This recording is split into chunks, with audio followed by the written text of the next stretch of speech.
तर मित्रांनो, comfort zone सोडून बाहेरच्या देशात येणं का गरजेचं आहे माहिती आहे?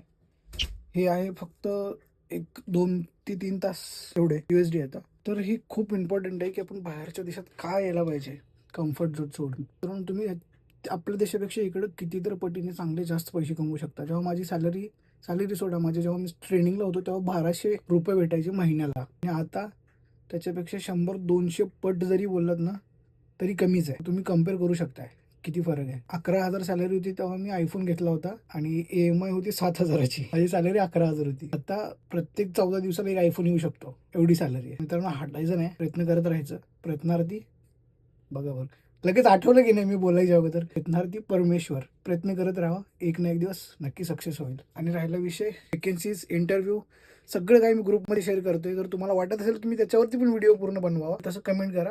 तुमचं टॉपिक काय असेल ते सांगा, मी त्याच्यावरती व्हिडिओ बनवतो. धन्यवाद आणि जय महाराष्ट्र.